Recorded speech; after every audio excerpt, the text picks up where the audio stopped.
Hello everyone, welcome back to Everything Swift. Today we'll be tackling Leetcode question 11, container with most water. We are given an array of integer that represents the height. Our job here today is to figure out what is the maximum area that we can create to form a container to store the most water in. Now let's take a look at this example here. The first thing to note is like how do we calculate an area, right? Area formula is essentially just the y-axis times the x-axis. That will give us an area, right? But our job here today is to figure out what is the maximum area. So to solve this problem here, what we're going to do is we're going to do a two-pointer mechanism whereby we will have a starting pointer at index 0 and the ending pointer at the last index of the array.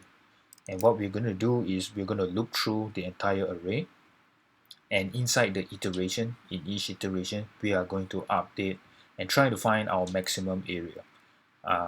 Yeah, so that's the gist of it.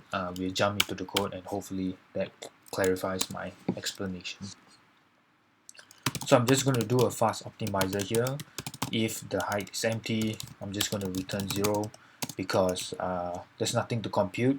This is just a performance reason, so we can exit out of this function scope as fast as possible. Now, as I said, we are going to do a two-pointer approach. So I'm going to create the start variable here and the end variable, which is the last index of the array. And since we're going to calculate the maximum area, I'm going to store it inside a variable as well. Now, let's see the two-pointer in action. We're going to do start is less than end, just to so the moment this condition no longer fulfills, it will break out this while loop, and we should have already calculated our maximum area. Now I'm just going to create this constant here, height start and height equals to height end, right?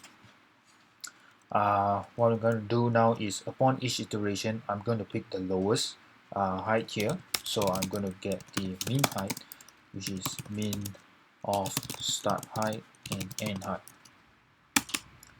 And as I said, the area formula is the y-axis times the x-axis.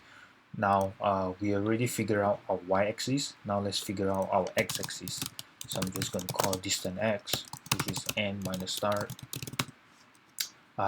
n minus start. That will give us the x-axis. And now to formulate our maximum, to calculate our maximum area, we will just do max area of distance x, distance x times mean height. So at any point in time where distance x times minimum height is bigger than the current maximum area, it will then update the variable max area here, right? So that is why we are doing the mean height here. So if start height is less than end height, then we will increment start, else end will be decremented, right?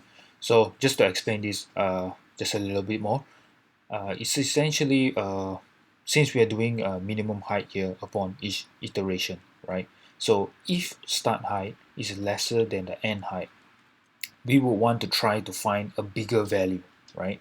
So in this case, since starting height is smaller than end height, we will then advance start height inside the array. So if imagine start is at index 0, is smaller than the last index, so because the formula of the array is y times x, right, or x times y, whichever, right? And at this point in time, we are saying that, oh, starting height is less than ending height, right? So what will happen is this y-axis is smaller, and that will result in a smaller surface area, right? A smaller area. So that's not what we want. So if we advance our start, we are trying to find hopefully a bigger value, and that will increase our maximum area, right? If the number is any point in time the y numerical number is bigger, that will result in a bigger area, right? So that's what we are trying to do here.